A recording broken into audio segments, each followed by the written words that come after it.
So another thing that I want to show you is drop shadows.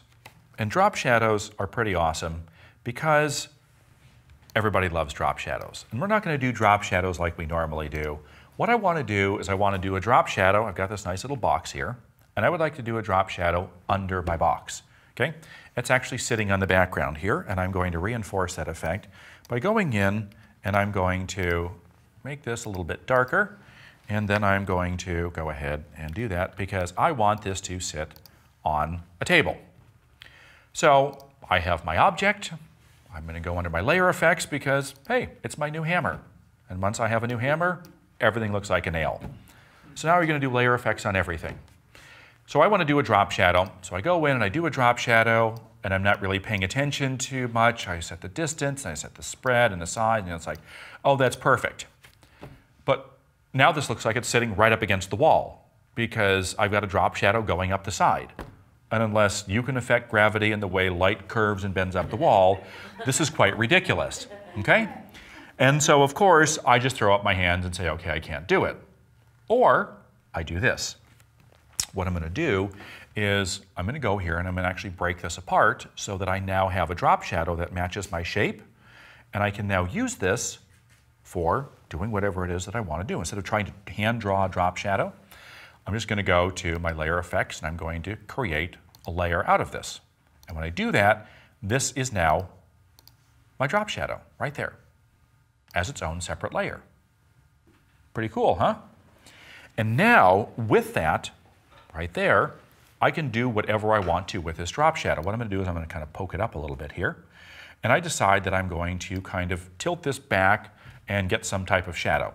So maybe I want it kind of casting off a little bit to the side here. I can certainly do that, but I don't want it casting on the wall. And I can very easily put that up there, kind of cast that shadow, and then just go in, put a mask on this, because I never know when I'm going to need my shadow again.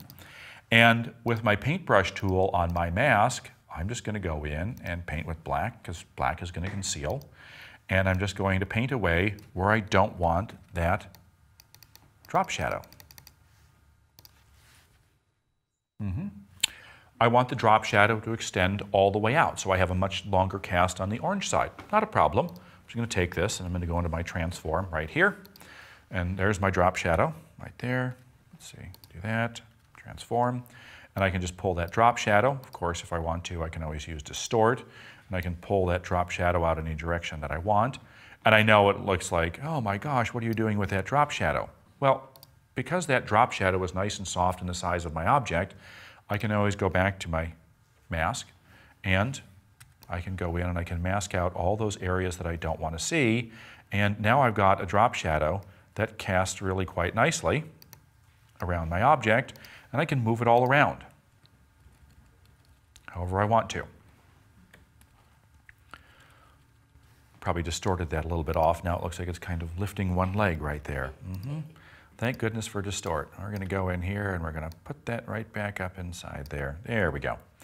But the great thing with this is that now I can move this shadow all around and I can cut it off wherever I want to just by using that drop shadow effect. Anything. And now I can manipulate that drop shadow. So say I'm doing something like this. This is always a fun one to do a drop shadow on. Drop shadow right there. Okay. There it is. Awesome. But I want this to be standing straight up and the drop shadow to be casting into the back. And right now it just looks like it's sitting up against the wall. Break this drop shadow apart, create layers. Yep. Now I'm going to take this and I'm going to go ahead and I can skew it. Actually, no, I don't want to do that. I want to do my drop shadow right there. I can distort that and I can put it all the way back there and have that so that the drop shadow gets cast into the background. And so if I want to do that, distort it that way, or I can pull it way back in there to kind of give it the effect and just have it cast anywhere that I want to. Try to draw that drop shadow by hand. And you can go ahead and you can make it so that it's off there. You can go ahead and blur this. You can put a mask on it. And say I want this to fade off into the background. I can put a mask on this. How do I fade something like that? I use my gradient and I click on this and I drag it off there. and then it just basically fades the whole thing off into the background. And there's my drop shadow. So I can kind of make it look like it's just parked right there and kind of casting a shadow right on that. Trying to draw these things is really difficult. But creating a drop shadow on this, turning it into a layer, now you have a drop shadow that's that exact shape. You can tilt it, move it, and manipulate it any place that you'd like. That's one of my favorites. You can always do that. Yeah. And it's completely editable. And the thing is, if anything goes wrong, you can always just turn off that layer, go right back in here, grab your drop shadow, apply another drop shadow to it, and break it apart again, because it's never going to run out of drop shadow. So it's kind of nice. So once you do that, break that apart, you have that. There it is.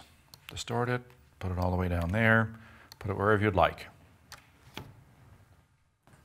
Stretch it all out. Wonderful ways to create drop shadows.